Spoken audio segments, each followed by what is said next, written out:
वलीद भाई आप दो बार ज्वाइन कर रहे हैं यार।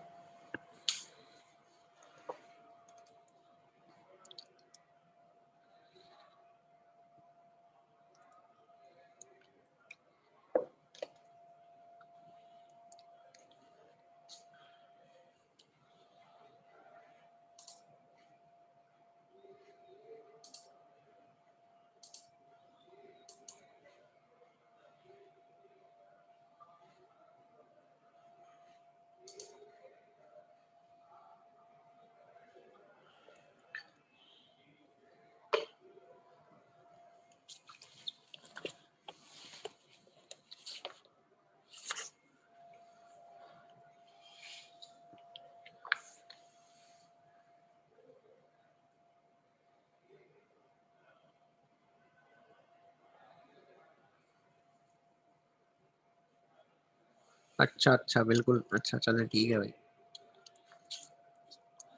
भाई क्लास अभी स्टार्ट कर रहे हैं, वो जरा मेरे ख्याल से बायो की क्लास चल रही होगी,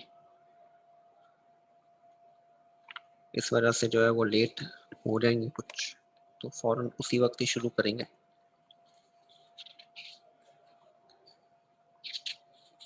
सर टेस्ट कैसे होगा? हाँ अभी डिस्कस करते हैं इस बात को भी, टेस्ट कैसे होगा।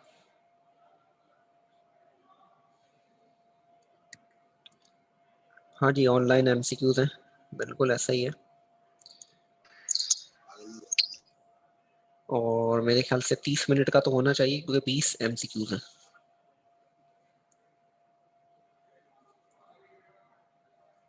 भाई बता चुका था चैप्टर नंबर 2।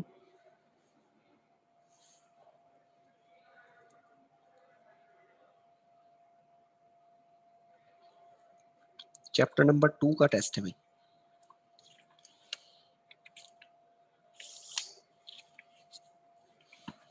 7 तारीख आई है शायद डेट।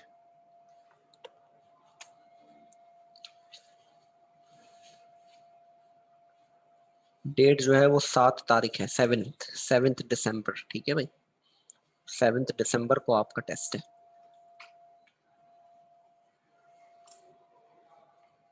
अच्छा मैं आप लोगों को पूरी कहानी बताऊंगा, जरा टॉपिक मुकम्मल हो उसके बाद बताता हूँ।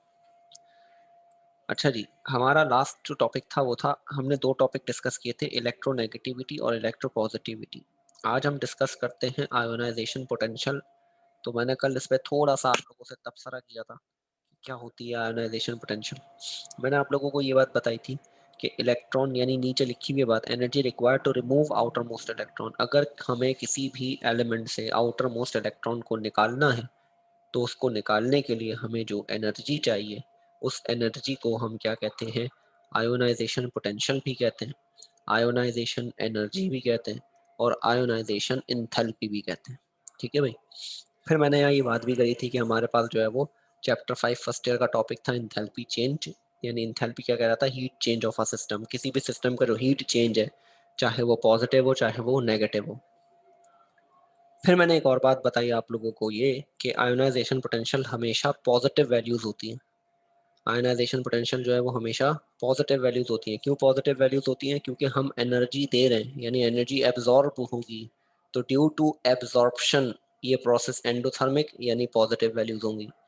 इसी तरह से इलेक्ट्रॉन एफिनिटी जो होती है, इलेक्ट्रॉन एफिनिटी हमारा टॉपिक नहीं है यहाँ पे, मगर पता हो, इलेक्ट्रॉन एफिनिटी जो होती है वो हमारे पास क्या होती है भाई, नेगेटिव होती है। क्यों? क्योंकि इलेक्ट्रॉन के एंटर होने पर, इलेक्ट्रॉन के एंटर होने पर एनर्जी रिलीज होती है, उसे हम क्या कहते हैं, इलेक्ट्रॉन एफिनिटी कहते हैं। वो एक्सो होगी बिल्कुल।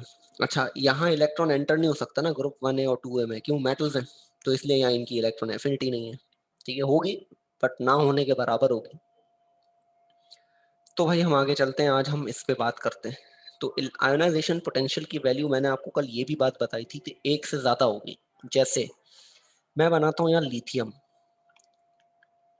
लिथियम एटॉमिक नंबर क्या होता है, 3।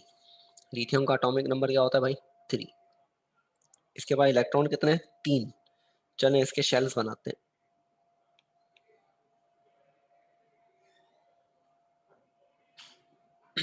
हाँ भाई 2 शेल होंगे, पहला के और दूसरा एल।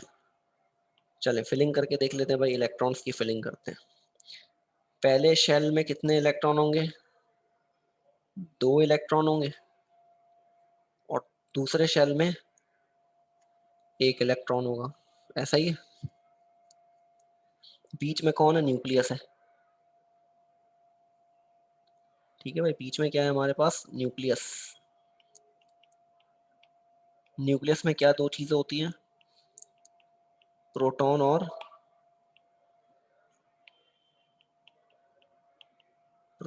और न्यूट्रॉन। सही है भाई।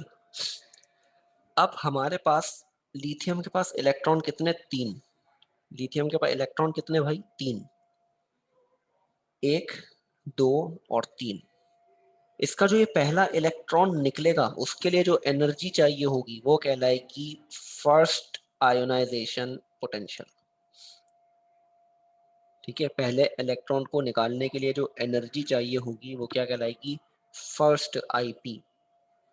ये दूसरे को निकालने के लिए जो एनर्जी चाहिए होगी वो क्या कहलाएगी? Second IP. और तीसरे को निकालने के लिए जो एनर्जी चाहिए होगी वो क्या कहलाएगी?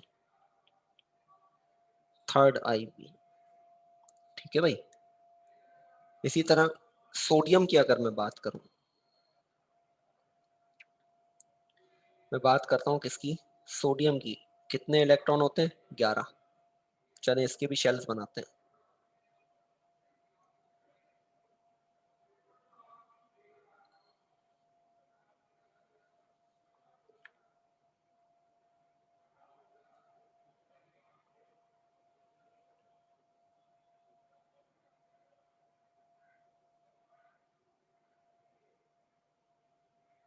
ठीक है भाई, ये शेल्स बना लिए। इसमें भी इलेक्ट्रॉन की फिलिंग करते हैं भाई। चले भाई, इलेक्ट्रॉन की फिलिंग करते हैं। 1 और ये 2, पहले शेल में 2 आएंगे, फिर 1, 2, 3, 4, 5, 6, 7 और ये 8, दूसरे में 8 और फिर बचा क्या? 1। तो यहाँ पे आ गया 1। ठीक है, अब इसमें आ जाते हैं हम, इसका क्या मामला होगा। इसमें हमारे पास ये पहला इलेक्ट्रॉन, इसको निकालने के लिए जो आईपी कहलाएगी वो क्या कहलाएगी? First IP. फिर इस इलेक्ट्रॉन को निकालने के लिए सेकंड आईपी, फिर इसको निकालने के लिए थर्ड, फिर इसको निकालने के लिए फोर्थ, फिर इसके लिए फिफ्थ, फिर इसके लिए क्या हो जाएगी? सिक्स्थ, इसके लिए क्या हो जाएगी? सेवेंथ। इसी तरह टोटल 11 इलेक्ट्रॉन है, तो टोटल कितनी आईपीज होंगी? 11। टोटल कितनी आईपी होंगी? 11। क्यों? 11 इलेक्ट्रॉन है। तो ये बात मैंने कल बताई थी कि हमारे पास जितने इलेक्ट्रॉन होंगे किसी एटम, किसी एलिमेंट के पास, उतनी उसकी आयोनाइजेशन पोटेंशियल की वैल्यू होगी। यहां तक बात क्लियर है?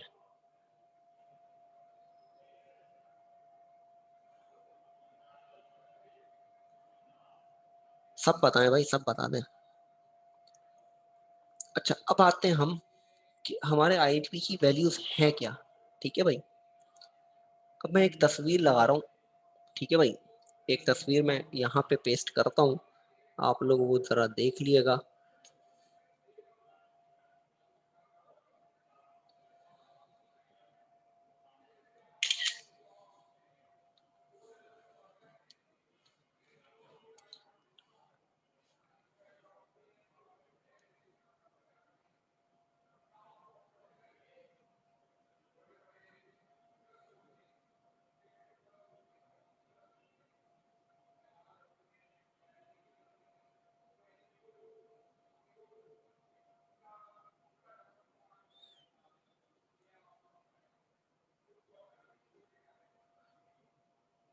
हाँ भाई, नजर आ रहा है? तस्वीर नजर आ रही होगी आपको एक। इसमें यहाँ पे क्या लगी हुई है भाई? यहाँ लगी हुई है आयोनाइजेशन पोटेंशियल की वैल्यूज। ठीक है, आसान। अभी मैं एक बात बताऊंगा, उसमें इंशाल्लाह आपकी बात क्लियर हो जाएगी। ये देखो लिथियम, ये रहा लिथियम। लिथियम की पहली आयोनाइजेशन पोटेंशियल की वैल्यू क्या है? देखो लिखा हुआ है ना, फर्स्ट आयोनाइजेशन की वैल्यू क्या है? 525। ठीक है, पहली आयोनाइजेशन की वैल्यू क्या है? 525।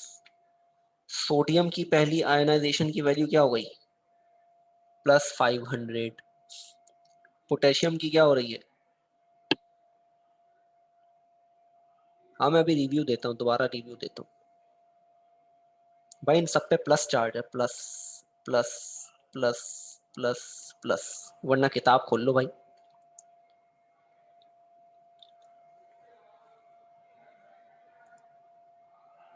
किताब का पेज नंबर 23, उस पे ये वैल्यूज लिखी हुई है। तो हमारे पास सारी वैल्यूज प्लस है, मैंने पहले ही बताया कि एंडोथर्मिक है तो प्लस होंगी। ठीक है, तो सिर्फ वैल्यूज को देखो कि पहली क्या है 525, फिर दूसरी है 500, फिर है 424, फिर है 408 और फिर है 308। तो ये ऊपर से नीचे आते हुए क्या हो रही है? डिक्रीज हो रही है। ये डिक्रीज क्यों हो रही है इसकी वजह पर नहीं, हमें हमें ये वजह पता हो कि ये डिक्रीज क्यों हो रही है। तो ये डिक्रीज इसलिए हो रही है, अब हम आते हैं यहाँ पर कि हमारा न्यूक्लियस से आउटर मोस्ट शेल का डिस्टेंस कितना है। ये डिसाइड करता है कि आयनाइजेशन पोटेंशियल की वैल्यू क्या होगी। अगर न्यूक्लियस से आउटर मोस्ट शेल का जो डिस्टेंस है वो कम है, अगर न्यूक्लियस से आउटर मोस्ट शेल का जो डिस्टेंस है अगर वो कम है, तो आयोनाइजेशन पोटेंशियल की वैल्यू ज़्यादा होगी। आयोनाइजेशन पोटेंशियल की वैल्यू ज़्यादा होगी। मैं रिपीट कर रहा हूँ बात को कि अगर न्यूक्लियस का डिस्टेंस वैलेंस शेल से कम होगा, आयोनाइजेशन पोटेंशियल की वैल्यू ज़्यादा होगी। क्यों? क्योंकि भाई न्यूक्लियस का आउटर मोस्ट शेल के इलेक्ट्रॉन से अट्रैक्शन ज़्यादा है, जिसकी वजह से उसको निकालने के लिए एनर्जी ज़्यादा चाहिए होगी। मैं एक बार और रिपीट कर रहा हूँ ये बात, ठीक है, मैं एक बार और रिपीट कर रहा हूँ ये बात।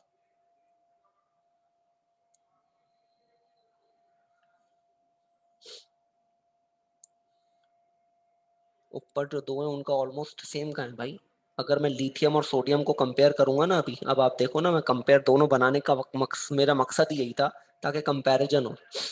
कंपैरिजन करना था मुझे कि यहाँ से इसका डिस्टेंस तो ये है,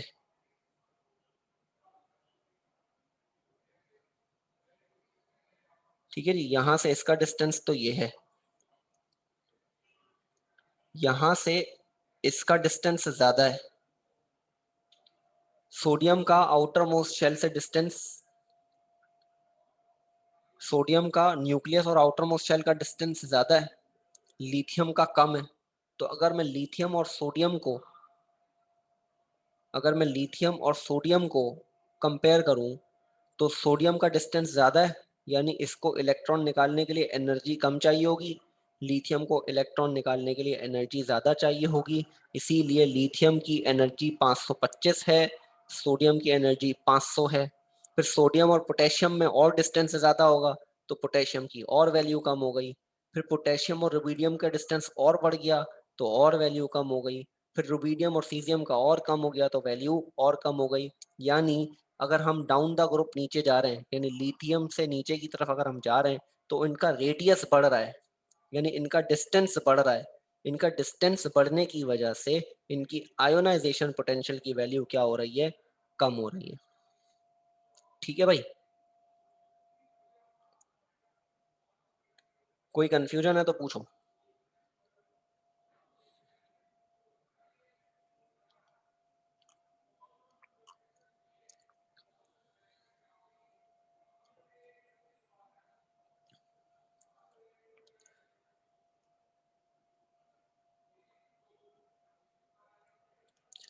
चले भाई, अब सेकंड आयनाइजेशन पोटेंशियल की बात करते हैं। वरीद भाई इसी पे आ रहा था मैं आगे। अब सेकंड आयनाइजेशन पोटेंशियल की वैल्यू देख रहे हो कितनी बढ़ गई? हाँ जी, इनवर्स रिलेशन है। अब यार चाय पी रहा हूँ यार।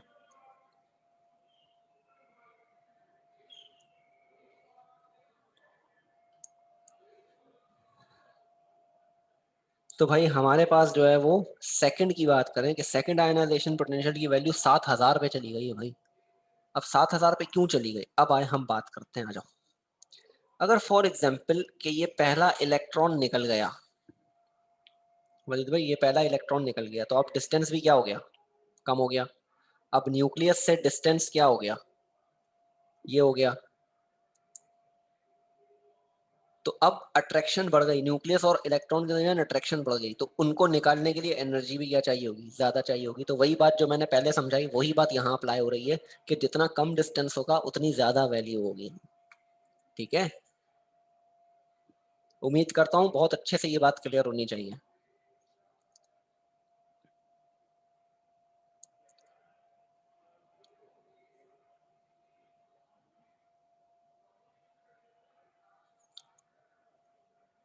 ठीक है भाई, भाई दोबारा बता दूं, बिल्कुल बता देता हूँ दोबारा। इसमें क्या मसला है कि देख लो ना, इन दोनों डिस्टेंस को देख लो, ये वाला डिस्टेंस ज्यादा है, ये वाला डिस्टेंस कम है। अब डिस्टेंस के कम होने से अट्रैक्शन बढ़ गई, अट्रैक्शन के बढ़ने से आयोनाइजेशन पोटेंशियल की वैल्यू बढ़ गई, तो इसीलिए 7000 हो गई। उसकी अगली वैल्यू इससे ज्यादा होगी, उसकी अगली वैल्यू उससे ज्यादा होगी। तो जैसे जैसे इलेक्ट्रॉन कम होंगे उनके दरमियान अट्रैक्शन बढ़ेगी, जिसकी वजह से एनर्जी क्या हो जाएगी, आयोनाइजेशन पोटेंशियल की वैल्यू बढ़ जाएगी। क्लियर है भाई बात? तो इससे कुछ बातें लिख लेना। हम यहाँ पे हमने अभी तक इसको डिफाइन नहीं करा था, मैंने समझाने में ही पूरा वक्त निकाल दिया। तो चले भाई अब बात करते हैं हम इसकी डेफिनेशन की, कि आयोनाइजेशन पोटेंशियल को डिफाइन कैसे करेंगे। तो अब हम यहाँ डेफिनेशन लिख लेते हैं, the energy required to remove electron from outermost shell from a gaseous atom। अच्छा, यहाँ gaseous atom का टर्म यूज करते हैं। ठीक है, यहाँ एक टर्म यूज करते हैं gaseous atom का।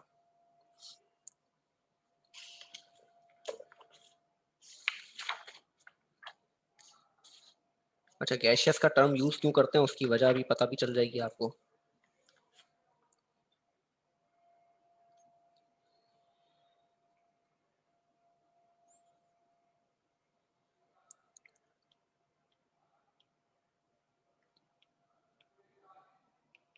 is known as ionization enthalpy। ठीक है जी, किताब में इंथैल्पी का वर्ड यूज हुआ है तो मैंने इसलिए इंथैल्पी यूज किया है। पोटेंशियल भी लिख सकते हो, एनर्जी भी लिख सकते हो।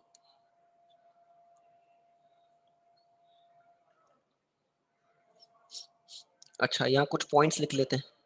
क्या पॉइंट्स लिख लेते हैं?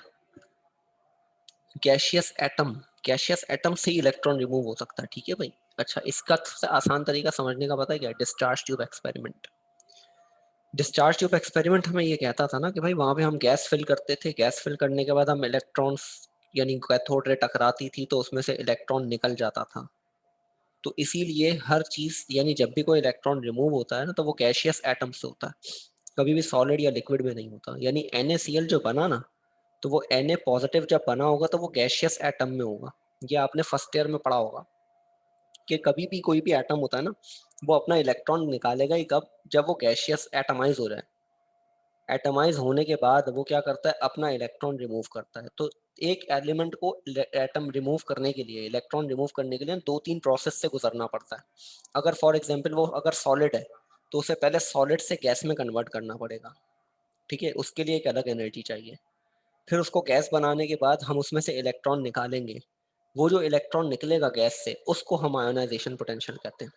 ठीक है, सॉलिड से गैस में लाना या लिक्विड से गैस में लाना प्रोसेस है ना, कि अगर मुझे सॉलिड से गैस में लाना है तो वो सब्लिमेशन होगी, उसके लिए भी कुछ डेल्टा एच की एनर्जी यूज की जाती है। और अपना लिक्विड से गैस में आते हैं तब भी हमारे पास एक एनर्जी यूज करते हैं।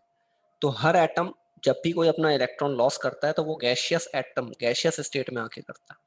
क्यों? क्योंकि उसको लूजली हो जाता है ना, वो लूज हो जाता है, बाउंड नहीं है किसी के साथ, तो इसलिए हमें उस वक्त एनर्जी कम देनी पड़ती है, तो इसलिए गैशियस एटम यूज करते हैं।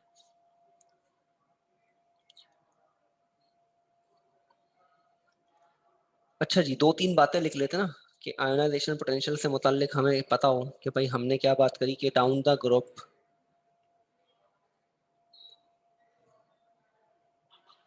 सेम शेल की IP सेम नहीं होगी। अभी मैं आता हूँ बिल्कुल बेटे, इस पे भी आता हूँ कि ऐसा क्यों होता है, ऐसा क्यों होता है, अभी मैं इस पे भी आता हूँ।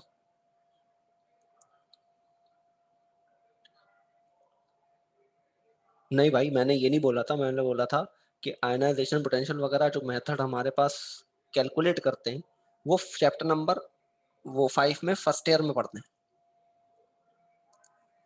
तो वो हम क्यों पढ़ेंगे, हम हमारे इस्तेमाल नहीं है ना यहाँ पर अभी। वो वही जो हमारे स्टेप्स होते थे ना कि भाई इसका इसमें इतने मोल्स, इसके इतने मोल्स, उससे मल्टीप्लाई कराया, प्लस कराया, माइनस कराया, तो वो प्लस माइनस मल्टीप्लाई डिवाइड होता होता है। तो वो पूरा चैप्टर नंबर 1 वाला टॉपिक है, तो वो पढ़ने का फायदा नहीं है अभी।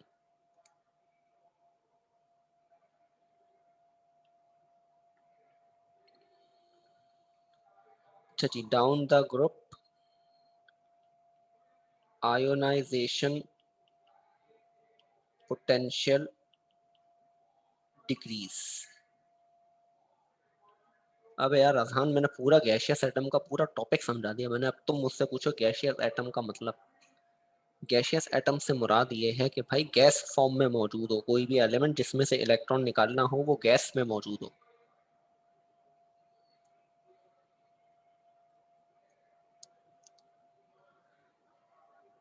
Down the group ionization potential decrease, down the group ionization potential की वैल्यू जो है वो क्या हो रही है भाई, डिक्रीज हो रही है।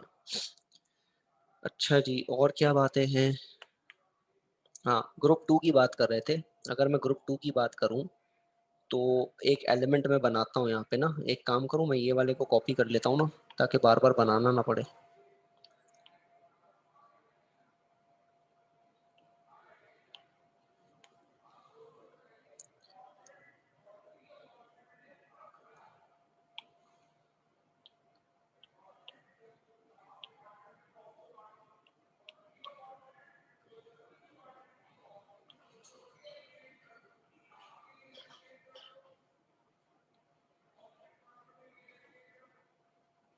ठीक है भाई, यहाँ मैं बना लेता हूँ मैग्नीशियम, बना लेता हूँ, एक और इलेक्ट्रॉन लगा देता हूँ। मैग्नीशियम बन गया ये Mg12। Mg12 का मतलब हो गया भाई K में 2 इलेक्ट्रॉन, L में 8 इलेक्ट्रॉन और M में 2 इलेक्ट्रॉन। ठीक है, तो आप देख लो 2, 8 और 2 इलेक्ट्रॉन।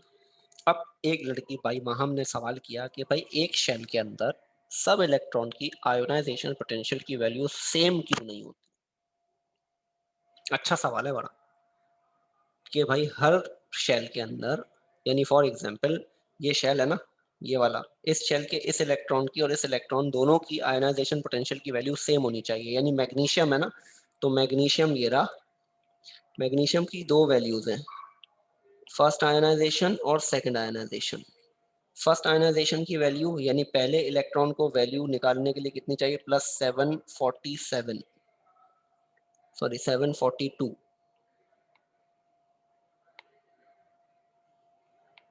और दूसरे इलेक्ट्रॉन को निकालने के लिए वैल्यू चाहिए, इस इलेक्ट्रॉन को निकालने के लिए वैल्यू चाहिए होगी +1450। ऐसा क्यों हो रहा है कि भाई एक इलेक्ट्रॉन निकल गया, उसके बाद दूसरे इलेक्ट्रॉन को निकालने के लिए भी 742 ही चाहिए होती, मगर डबल चाहिए, तकरीबन डबल चाहिए। ऐसा क्यों हुआ, कोई है जो मुझे जवाब दे सके।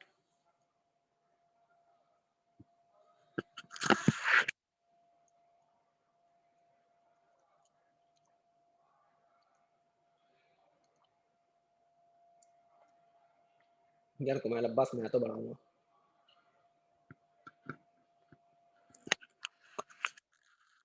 एक्सप्लेन तो मैं ही करूंगा। भाई दोबारा सवाल मैं करता हूँ आपसे कि लड़कियां तो जवाब ही नहीं दे रही, माशाल्लाह लड़के ही बोल रहे हैं कि भाई ये एक इलेक्ट्रॉन था, इसको निकालने के लिए एनर्जी ये चाहिए, जब ये इलेक्ट्रॉन निकल गया तो फिर इसके निकलने के लिए भी यही एनर्जी चाहिए होती है मगर ज्यादा चाहिए। ऐसा क्यों,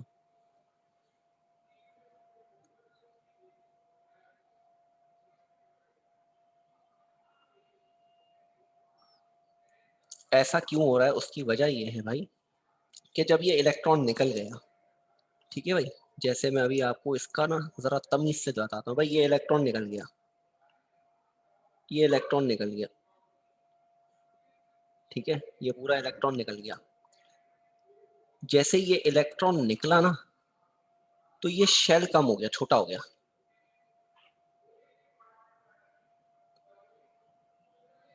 पहले इसका साइज ये था, मैं इसका देखो न्यूक्लियस से डिस्टेंस बनाता हूँ कि पहले इसका साइज ये था, ठीक है। जैसे ये इलेक्ट्रॉन निकल गया,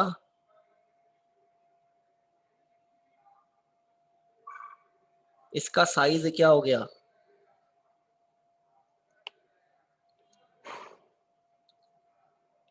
इसका साइज पहले से कम हो गया, ठीक है। देखो ये रहा, एक पहले साइज यहाँ था, अब कम हो गया। यानी अगर एक इलेक्ट्रॉन निकल गया तो न्यूक्लियस ने उसको अपनी तरफ मजीद अट्रैक्ट करना शुरू किया। जब न्यूक्लियस ने मजीद अट्रैक्ट करना शुरू किया तो शेल का साइज छोटा हो गया। अब शेल का साइज छोटा हो गया तो अब उसको निकालने के लिए हमें एनर्जी ज्यादा चाहिए, क्यों, डिस्टेंस कम हो गया। तो इसीलिए एक इलेक्ट्रॉन निकल जाए ना तो दूसरे की वैल्यू सेम नहीं रहती, बढ़ जाती है। क्यों? क्योंकि उसकी अट्रैक्शन न्यूक्लियस से बढ़ जाती है। समझ आ गई भाई बात? अभी भी किसी को कंफ्यूजन है तो पूछ ले, ताकि मैं अगले टॉपिक पे स्किप करूं।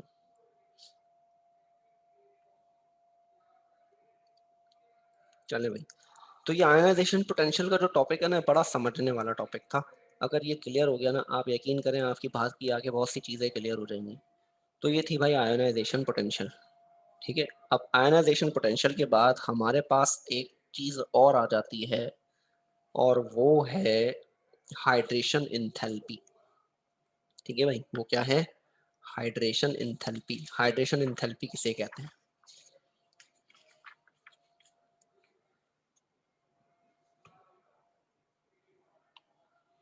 हाइड्रेशन एंथैल्पी को समझने से पहले ना एक चीज समझ लेते हैं। मैं हेडिंग तो बना देता हूँ हाइड्रेशन एंथैल्पी की।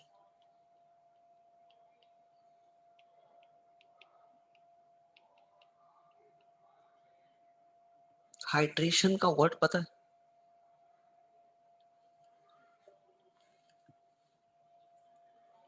फिर दो एलिमेंट्स की सेम होनी चाहिए? नहीं होनी चाहिए। क्यों होनी चाहिए दो एलिमेंट की सेम भाई? क्योंकि उनका तो वैसे डिस्टेंस चेंज हो गया। Distance change, energy change. दो अगर डिफरेंट एलिमेंट्स हैं तो डिफरेंट होंगी। अगर दोनों सेम एलिमेंट हैं तो सेम होगी। यानी दोनों एलिमेंट मैग्नीशियम है तो सेम होगी।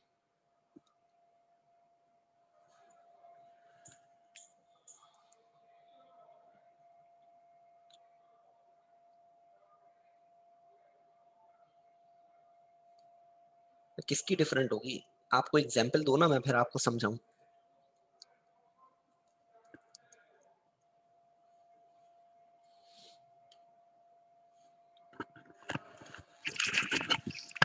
Na की किसके साथ? Na की कंपैरिजन किससे करूं मैं?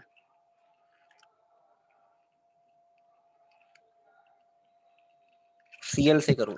भाई Cl तो नॉन मेटल है ना, मेटल्स पढ़ रहे हैं ना, Cl से कैसे कंपैरिजन करूंगा?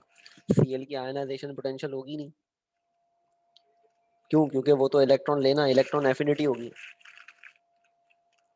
है ना भाई। आप खुद सोचो ना कि मैंने यहाँ इलेक्ट्रॉन एफिनिटी नहीं पढ़ाई। क्यों नहीं पढ़ाई? क्योंकि इनकी इलेक्ट्रॉन एफिनिटी ना होने के बराबर होती है। इसी तरह Cl की इलेक्ट्रोनेगेटिविटी अच्छी होगी, इलेक्ट्रोपॉजिटिविटी नहीं होगी। मतलब आयनाइजेशन पोटेंशियल तो नहीं होगी। वैसे होगी, ऐसा नहीं है कि नहीं होगी, बट बहुत होगी भाई, बहुत ज्यादा एनर्जी चाहिए होती है Cl को। Cl की अगर मैं आपको फर्स्ट आयनाइजेशन की वैल्यू बताऊं, रुके मैं आपको बताता हूँ।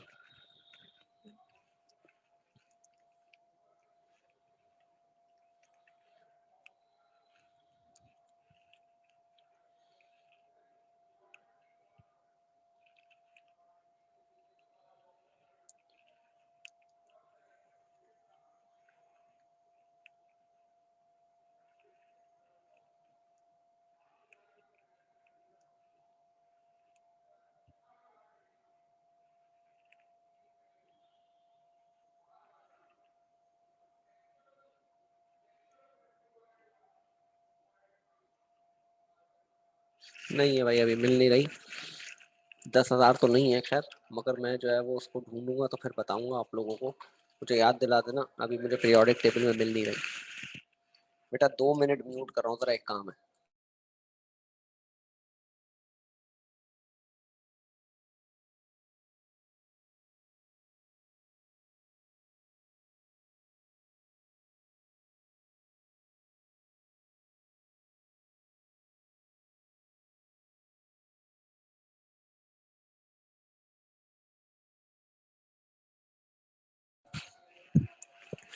हाँ भाई, तो चार हाइड्रेशन एंथैल्पी पे आ जाता हूँ भाई। हाइड्रेशन किसे कहते हैं? देखो दो टर्म्स होती है, एक होती है हाइड्रेशन और एक होती है हाइड्रोलाइसिस। ठीक है, दो टर्म्स होती है। हाइड्रेशन फर्स्ट की H1251.5 किलो जूल में, ठीक है, किलो जूल पर मोल 12,1251। चलें, इसको थोड़ा सा मैं पढ़ के बताऊंगा ना, मतलब चीजें देख के बताऊंगा, क्योंकि ये सारी चीजें ऐसी है ना जो भाई वैल्यूज याद नहीं रहती ना। अब किस किस की क्या क्या याद रहा है बंदा वैल्यू। हाँ एमएससी किया है मैंने केमिस्ट्री में भाई, मगर मैंने रट्टा नहीं लगाया था, मैंने जो है वो कॉन्सेप्चुअल पढ़ा है। अच्छा जी, हाइड्रेशन एंथैल्पी की बात कर रहा हूँ मैं आपसे। तो हाइड्रेशन एंथैल्पी हमारे पास क्या है? सबसे पहले मैं आपको आता हूँ हाइड्रेशन के ऊपर कि हाइड्रेशन क्या है। आप लोगों ने इससे पहले कुछ कंपाउंड्स देखे होंगे जिसमें ना मॉलिक्यूल के बाद ना वाटर मॉलिक्यूल लगे होते हैं। जैसे फॉर्मूला लिखा हुआ है CaSO4.2H2O, फॉर्मूला लिखा हुआ है MgSO4.7H2O, और लिखा होता है H2C2O4.2H2O। तो ये साथ में ये वाटर मॉलिक्यूल लगे हुए होते हैं। इन वाटर मॉलिक्यूल्स को हम कहते हैं क्या? Hydrated water. In water molecules को हम क्या कहते हैं? हाइड्रेटेड वाटर भी कहते हैं। इनको हम वाटर ऑफ क्रिस्टलाइजेशन भी कहते हैं। इन्हें हम वाटर ऑफ क्रिस्टलाइजेशन भी कहते हैं। ये वाटर मॉलिक्यूल जो आके लगता है ना, इस प्रोसेस को क्या कहते हैं? हाइड्रेशन कहते हैं। इस प्रोसेस को क्या कहते हैं? हाइड्रेशन कहते हैं। ठीक है भाई, अभी तो शुरू किया है मैंने हाइड्रेशन एंथैल्पी को, कि अगर किसी सॉल्ट के साथ कुछ वाटर मॉलिक्यूल लगे हुए हैं, जैसे ये लगा हुआ है ना, जैसे लगा हुआ है ये 2H2O लगे हुए हैं, ये 7H2O लगे हुए हैं, फिर यहाँ ये भी 2H2O लगे हुए हैं। तो इन वाटर मॉलिक्यूल के लगने की वजह से, यानी इन्हें हम हाइड्रेटेड वाटर कहते हैं, या हाइड्रेटेड वाटर के अलावा हम इन्हें वाटर ऑफ क्रिस्टलाइजेशन भी कहते हैं। तो ये जो वाटर मॉलिक्यूल आकर लगता है ना, इस प्रोसेस को क्या कहते हैं? हाइड्रेशन। और उस दौरान जो एनर्जी निकले उसे हम कहते हैं हाइड्रेशन एंथैल्पी। ठीक है भाई, इस प्रोसेस के दौरान भी जो है वो क्या निकलती है? एक एनर्जी निकलती है, उसे हम क्या कहते हैं? हाइड्रेशन एंथैल्पी कहते हैं। या निकलती आती है, वो अभी हम बात करते हैं कि ये होगी क्या। तो इसको डिस्कस करने के लिए, हाइड्रेशन एंथैल्पी को डिस्कस करने के लिए हमें एक टॉपिक पढ़ना पड़ेगा, और वो टॉपिक कहलाता है charge density.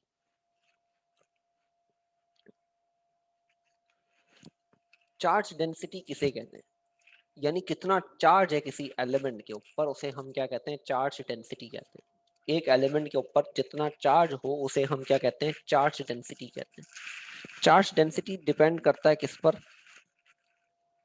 Ionic charge upon ionic radius. Radius को हम रेडियाई कहते हैं। ठीक है भाई, हम प्लूरल पढ़ते हैं, रेडियाई। तो चार्ज डेंसिटी दो चीजों पर है। चार्ज डेंसिटी बराबर है किसके? Ionic charge upon ionic radius.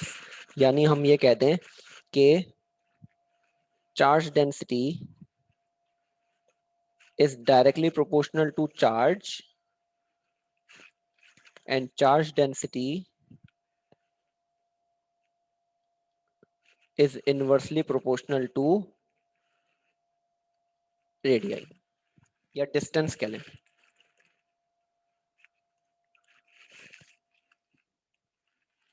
अब चार्ज डेंसिटी से आपको हाइड्रेशन एंथैल्पी का पता चलेगा कि भाई हाइड्रेशन एंथैल्पी होगी या नहीं होगी।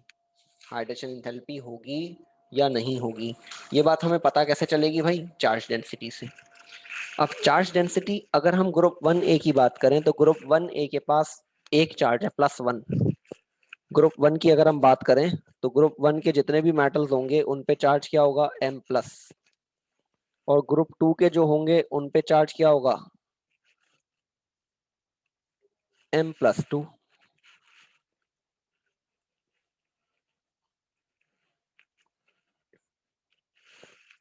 अब चार्ज किस पे ज्यादा है? M+2 पे, और M पे कम है। अब हमें कैसे पता चलेगा कि हाइड्रेशन यानी वाटर मॉलिक्यूल लगेगा या नहीं? हाइड्रेशन एंथैल्पी को पहले डिफाइन ना कर दूं मैं? पहले हम हाइड्रेशन एंथैल्पी को डिफाइन कर लेते हैं ना, ताकि बात समझ में आ जाए। The heat involved during the hydration of ions is known as hydration enthalpy। ठीक है जी। और हाइड्रेशन क्या है, मैं हाइड्रेशन को यहाँ डिफाइन करता हूँ, मैं उर्दू में लिख देता हूँ पूरी बात, कि किसी भी आयन के साथ पूरा वाटर मॉलिक्यूल आके लग जाए उसे हाइड्रेशन कहते हैं। ठीक है, हाइड्रेशन किसे कहते हैं? मैं उर्दू में लिख रहा हूँ यार, कि यहाँ पे किसी भी आयन के साथ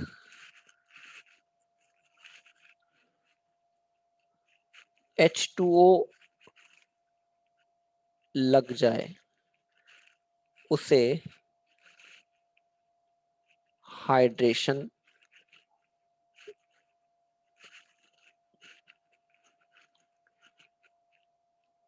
कहते हैं। ठीक है भाई, उर्दू में मैं इसलिए लिख रहा हूँ ताकि बाद में रात याद रह जाए, इसलिए मैंने उर्दू में लिखी बात।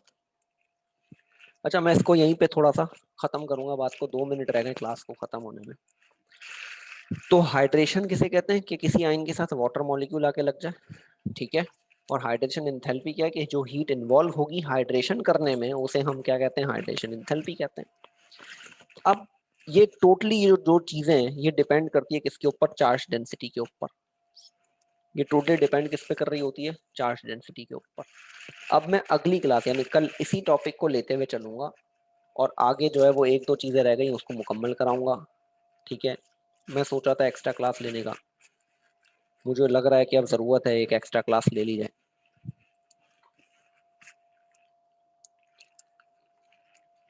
क्योंकि आप लोगों का एक ग्रैंड टेस्ट होगा फरवरी के अंदर ना, तो उसमें उन्होंने जो कोर्स का एक आउटलाइन दिया है ना, उस हिसाब से जो है वो, भाई नेट प्रॉब्लम कर रहा है तो वो वीडियो मैं आज ही भेज दूंगा।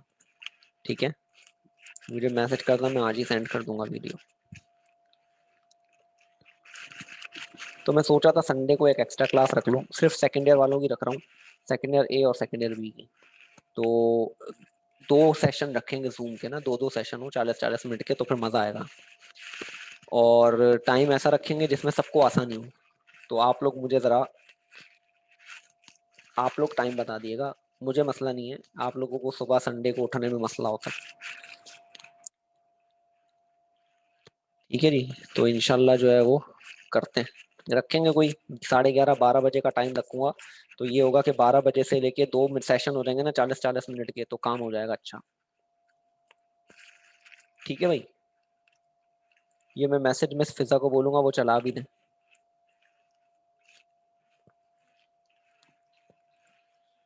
हाँ, एम कैट की भी होगी, तुम सही कह रहे हो। चलो मैं देखता हूँ, सेटिंग बनाता हूँ, उसके बाद फिर बताता हूँ आप लोगों को। ठीक है, तो मैं ये वाली क्लास यहीं एंड कर रहा हूँ।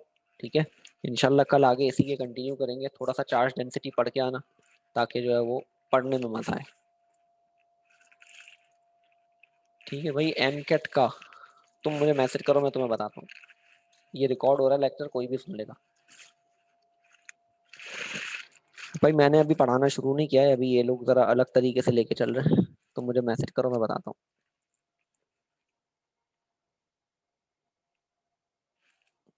ठीक है भाई, क्लास एंड कर रहा हूँ मैं। अल्लाह हाफिज।